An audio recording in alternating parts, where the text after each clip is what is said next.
Currently got I Like Sleep playing Kings Row. Getting a little bit of Echo gameplay in gold. Let's check it out, see how they can get better. I know. I kind of figured. When I saw we only had 4 submissions for today, I was like, everyone's gonna turn their shit in midway through stream.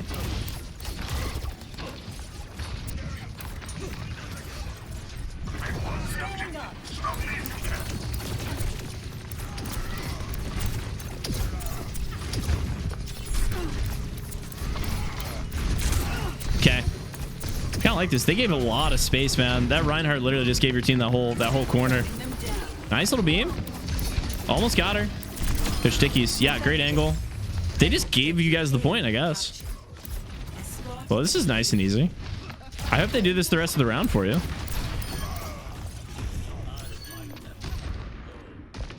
Oh, yeah. Oh, yeah. You know what time it is.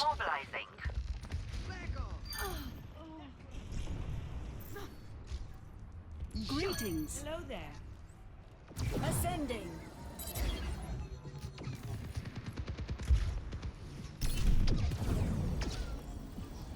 The dead see Amelie.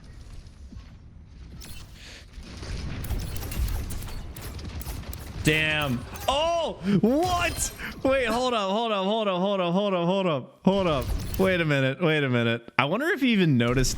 You probably didn't even see what happened during that game. Oh, dude, I love the playback feature. Hold on. Hold on. I gotta watch this. Let me see this Ryan's experience.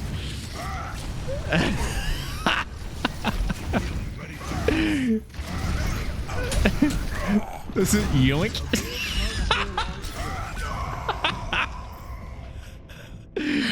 Oh, wait, one more time. I need it. Hold on.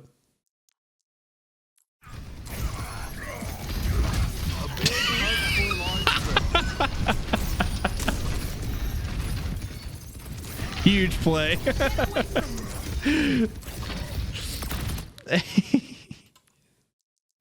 All right, I'm done.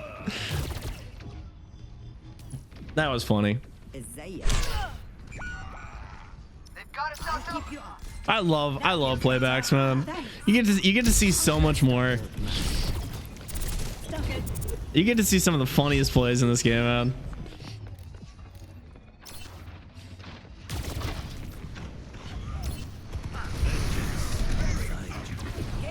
All right, 83 to all. You guys got plenty of space here.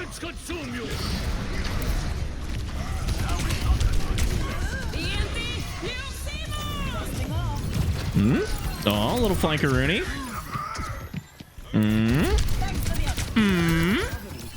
Have you tried the new playback features? No, not yet. I'm pretty slow to adopt new things. I'm fucking old. So like I don't really change things until like it takes me a bit to adopt new stuff. I will say that.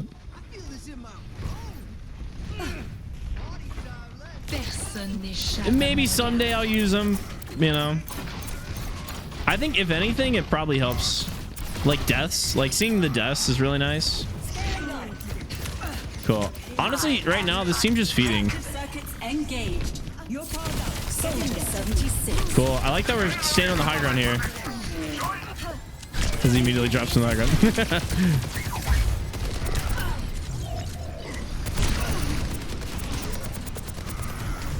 Okay. Yeah, out of there. Yeah, we're kind of just walking this team right now. Big stickies.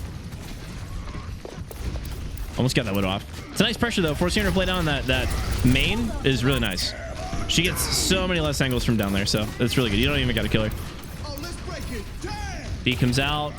Okay, they're still pushing payload. You're right. Okay, nice. I've got you in my sights. All you got to do is live here. Would not be peeking that. Oh, nice. Cool. Yeah. I mean, you guys got 4 minutes and 11 seconds on Kings Row, dude. I don't know if there's much to say about that. Let's see what happens on defense, though.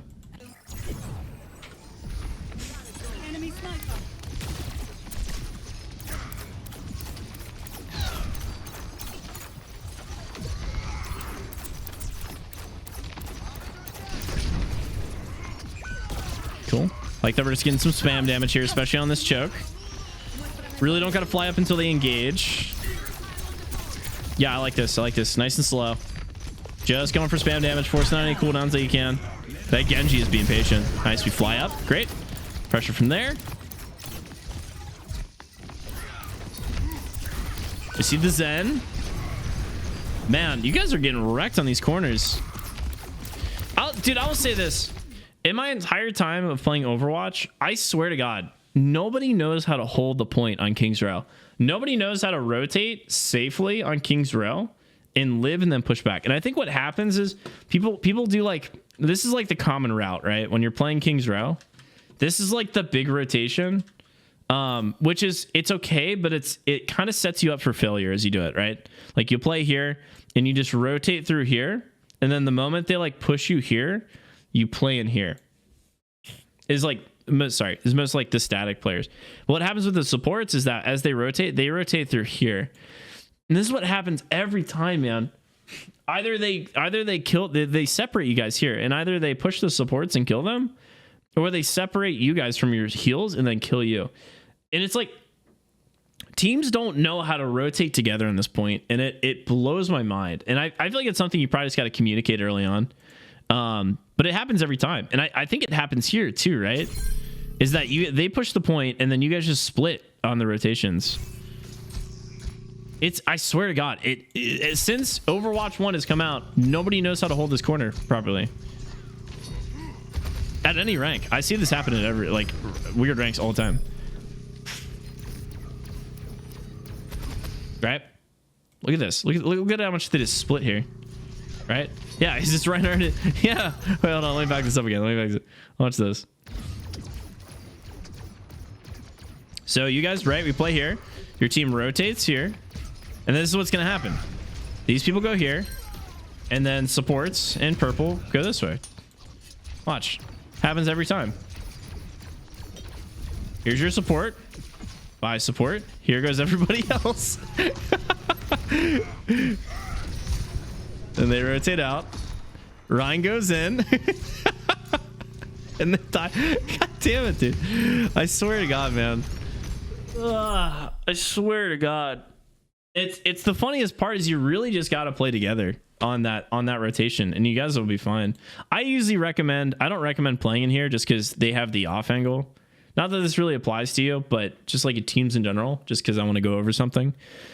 Playing in here and rotating through here is terrible because you got people over here already that have an angle from here as you rotate into there. So now you got people here that are pushing, have an angle there and angle in here, and you can't really push anywhere. So I usually recommend the safer route for most people is to just, when you rotate here, just rotate back here and let your tank play this corner for a while, and poke them down until, you know, they're getting close to like getting a tick, and then you can push back up. It's a better angle to have just because you have stronger corners to play behind right here and here. And then you can always push back. I think it's just people are afraid to give up point that much. You know, if they really push you guys back all the way back here, they're probably going to get a tick in that process. But you can get resources again and then just push back up into them. But I see it happen so many times, dude. People just rotate there and just somebody dies, you know, and then you're cooked.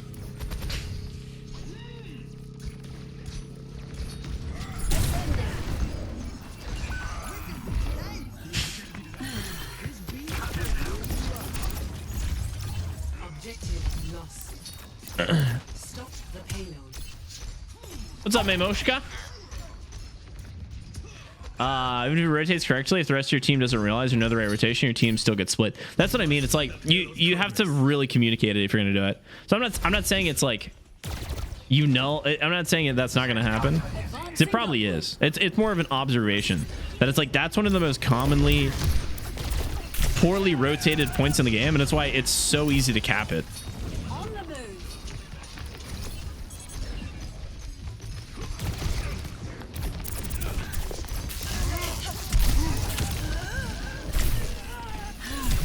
Cool, I like that we rotate back to the team here.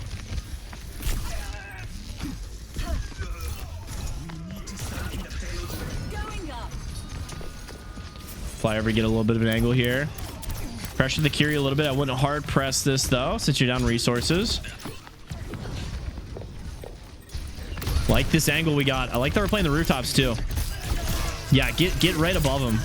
We're getting pressured by a Widow now. It's going to change things a little bit. Probably going to play a little bit safer. Yeah, you can just help spam down this monkey. This is great. And honestly, it's the way to do it. See, that's what I love about like Widow. If you have a team that knows how to play against a Widow, it's actually kind of great, especially on maps where they don't have like abusive sightlines. This angle right here for a Widow isn't that great. All you really have to do as a team is not to peek this angle. If nobody peeks this angle, they essentially are down a player the entire time. This Widow does nothing. If you never give her LOS, she might as well not even be a player. Because you guys can play behind corners and whatever and let the team push up into you as 4 instead of 5, and you guys can just take the fight when they push outside of their Widow's LOS.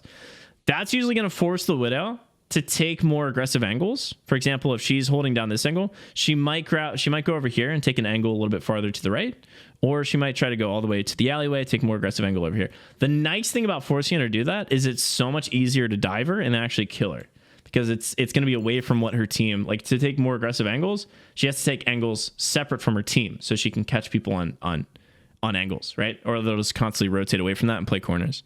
So that's why she has to take off angles. When you force her to do that, then you can really easily dive her and kill her. And a lot of people just don't understand this, is the fact that you don't have to peek the Widow. You don't. You never have to peek the Widow, right? You have options to play this game. And you're doing a great job at this, by the way, for the most part. You don't have to play into the Widow's LOS. You don't. You can let their team push up into you, and you can take a 4v5 again when they push up into you, and the Widow's not getting any value. Or you just wait for her to take an angle and then kill her from that. And a lot of people, especially like low, I don't want to say lower ranks, because this, even Masters GM players don't understand this sometimes. Is that because it's like so hard to comprehend not doing something. Like in Overwatch, not doing anything. It's for most players, it's unthinkable. It's like, I need to be getting some value somehow, always, all the time. So like they'll peek the Widow to try to get value on whatever they want to get value. And a lot of people can't, I don't want to say can't comprehend, they just don't think about it, and it takes them a while to figure this out, is that by not peeking the Widow, you are getting value. By standing behind a corner and not doing anything and forcing their team to push up into you guys to get value, or the Widow to take more aggressive angles, is getting value. It's forcing her out of position. Just like you would force somebody out of position with Hog Hook or like Boop or something like that, like old school Orisa pull or whatever.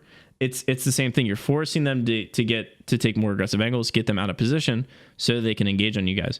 And a lot of people don't realize that is when they have this Widow, where they're just watching this angle. And if you're like, dude, I've got some pretty strong corners to play behind, I don't have to peek that. I just don't have to do it. You can straight up just stand behind a corner and wait for their team to push up into you, and then just engage whoever pushes past the corner. And it works out quite effectively. And that's a lot of times that's how you have to get value against Widow, with more oppressive angles. You just don't play in their LOS at all. So not peeking a Widow equals free value. Let me answer this. Every hero has certain ways they get value. Not all heroes get value by peeking the enemy. For example, supports, right? You can heal your teammates while you do that. You can damage boost if you're Mercy, right? You don't have to LOS the team. Widow, like, obviously there's a whole spectrum. Widow is on the far other end of the spectrum, where it's the only way you get value with Widow is by having line of sight of the enemy. It's the only way to get value. That's literally it.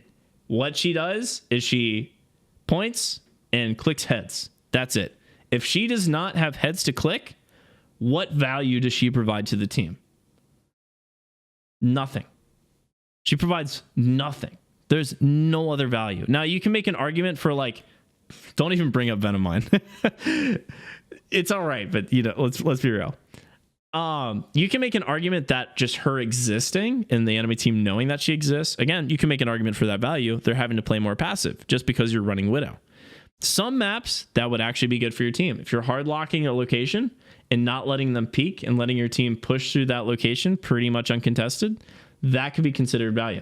This is why I really wanted to point to the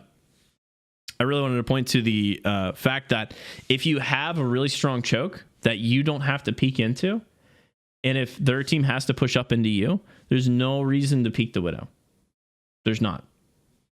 she will get no value, and your team will win that fight when they push up into you, most likely, statistically speaking.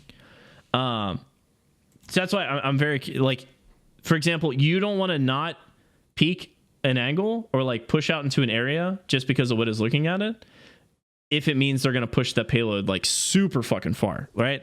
Like this area, like if Widow's holding this angle right here, like right here, and watching all the way down here, you're not going to play all the way back here, right? You're not going to play all the way back here, your team just sitting here, while the enemy team pushes the cart all the way through this choke around here and up to here. Like you're just giving them free space. And for Widow, that'd be a really good value. But when the payload's right here, which it was, payload's right here, you guys are playing right here, right around the corners. I know I'm going really in depth in this, but I want you guys to understand this because this is going to help everybody. This changes everybody's gameplay when they're playing against Widows. That's why I'm really going into depth here. Playing right here and right here, super strong, right? Like having these two angles, this is just a strong choke to hold. It's very hard for them to push through. And when the payload's here, it makes it even harder, right? Because they only have two areas to push through. They can push through on either side of the payload. That's it. That's like it. So it's like a really strong choke to hold this payload right here.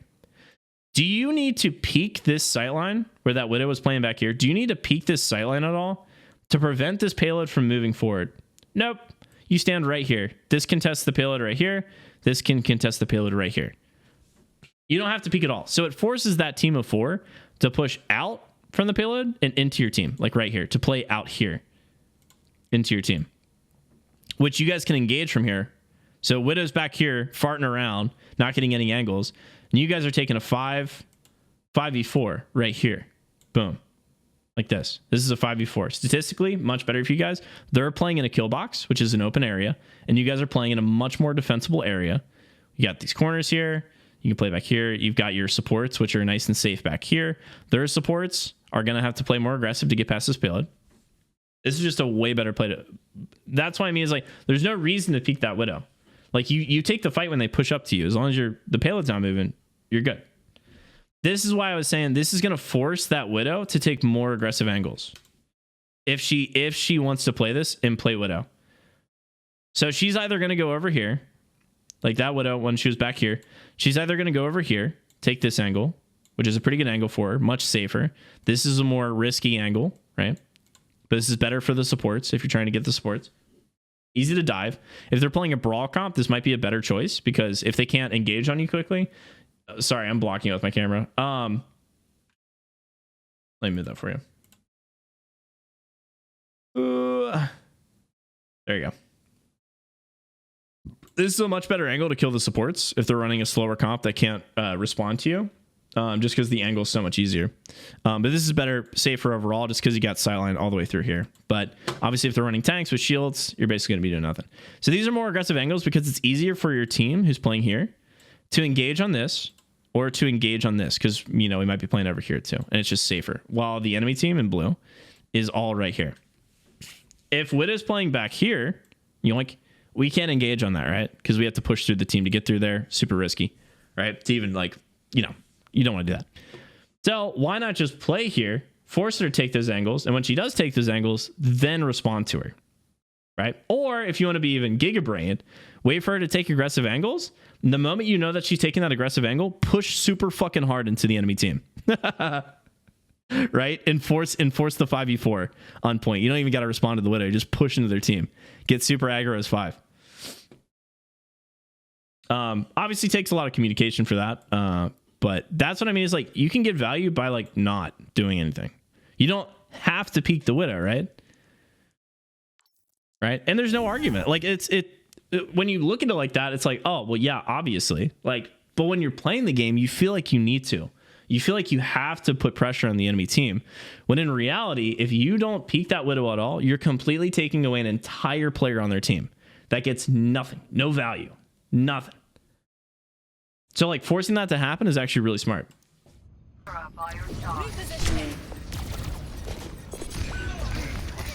Adaptive circuits engaged. Winston. I like this copy.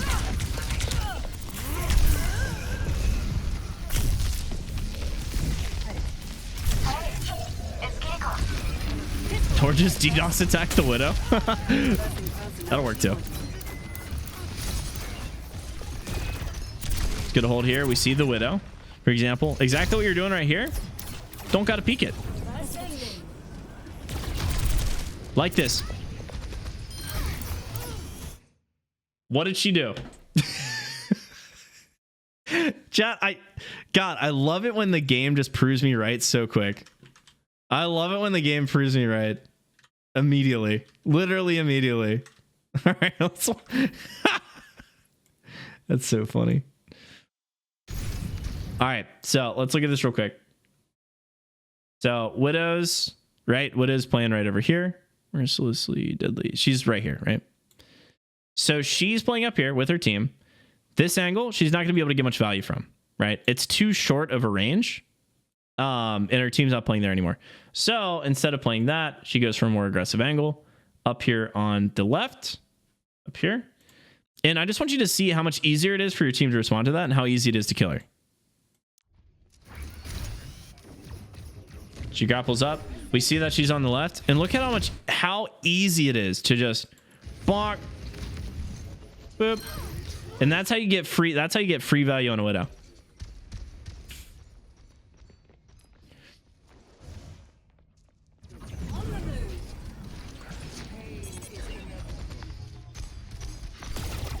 Are plays more predictable in lower ranks or higher ranks? Oh, definitely lower ranks. Being creative in how you move is like higher tier players don't tend to do the same thing twice.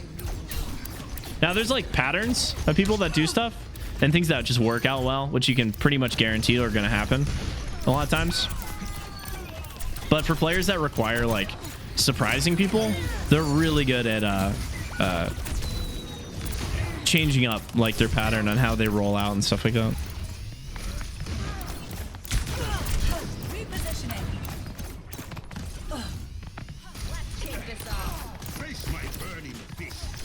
Why are there 3 deadly on blue?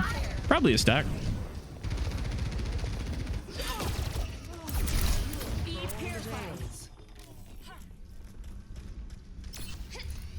Gaining altitude.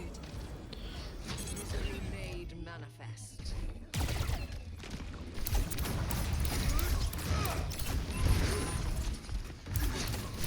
Personne n'échappe à mon regard. Actually, you know what? I'm changing my answer. I'm pretty sure lower ranks are more unpredictable. Because I've had issues with this before, especially when I play like in lower. Let's say I go on a massive losing streak and I'm playing like lower than I normally play. I get so frustrated because of how unpredictable the games are. How like people do stuff that makes 0 sense and it works. Like it almost it works on me because I'm so used to how like higher tier players play. And then but I don't know if that's just me being used to higher tier players, you know, and how like they do things. So like when I play against lower tier players, like it seems so messy, so anything can happen at any point for any given reason. Like there's no rhyme or reason to what people do the lower it gets. So maybe not. Maybe I changed my answer there.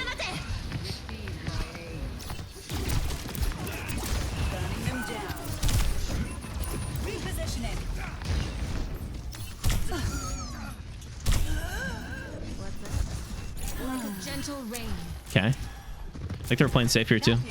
Easy regroup here. Very nice. Probably didn't need to fly this aggressive an angle here. Find the Ana though. What the hell was the Ana doing there? Holy. Interesting. All right, do we win this fight? Dude, what the hell was the Ana doing there? Let the Kitsune guide you. Alright, Kitsune comes out. What's up, Whisper?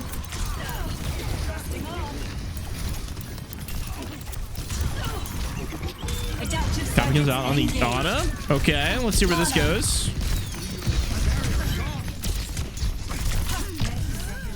Okay. Alright, that was a play. Again, I usually recommend, unless you got a reason for the nano, I definitely recommend just copy tank. I've told Echo players this a lot, man. Just copy the tank. Just copy the tank. What's the point of copying a support? it's just so easy to copy a tank. You do so much mitigation, you get a little bit more HP than you would on the other heroes, and you do more damage, right? Because your damage doesn't get modified, and tanks do an insane amount of damage compared to all the other heroes. Come on, Snowball. 10 seconds. Yeah, just copy the tank unless you have a very specific reason to copy not the tank. For example, I might say copying a Bastion might be worth it. I might, like, for a specific ultimate, copying a Mei is pretty good because you can self heal, and get her ultimate's pretty good. Like, you get your charge off that self heal. Oh, it's a single tiny little pillar. Hold on. It's so cute. Oh, it's so cute. Look, the little tiny wall. It's a little tiny thing. The new main nerf. Holy shit. Ah.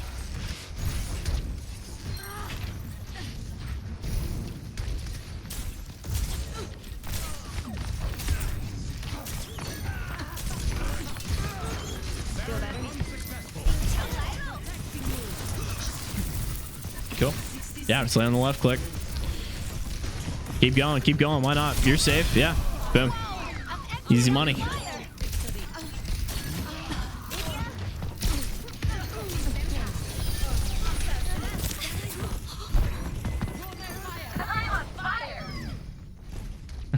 Shut up, Blakely.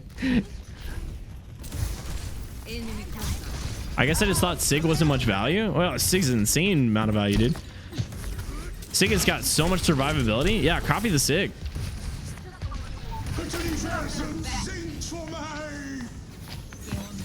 Oh, we're cooked. Yeah.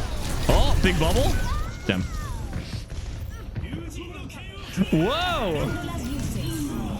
Okay, they pop out the blade. Gets 3 on that one. OT gets triggered. Love that. I assume it's the last fight. Whoa. Let the Kitsune guide you. Yeah, play real slow here. You got plenty of time for that payload.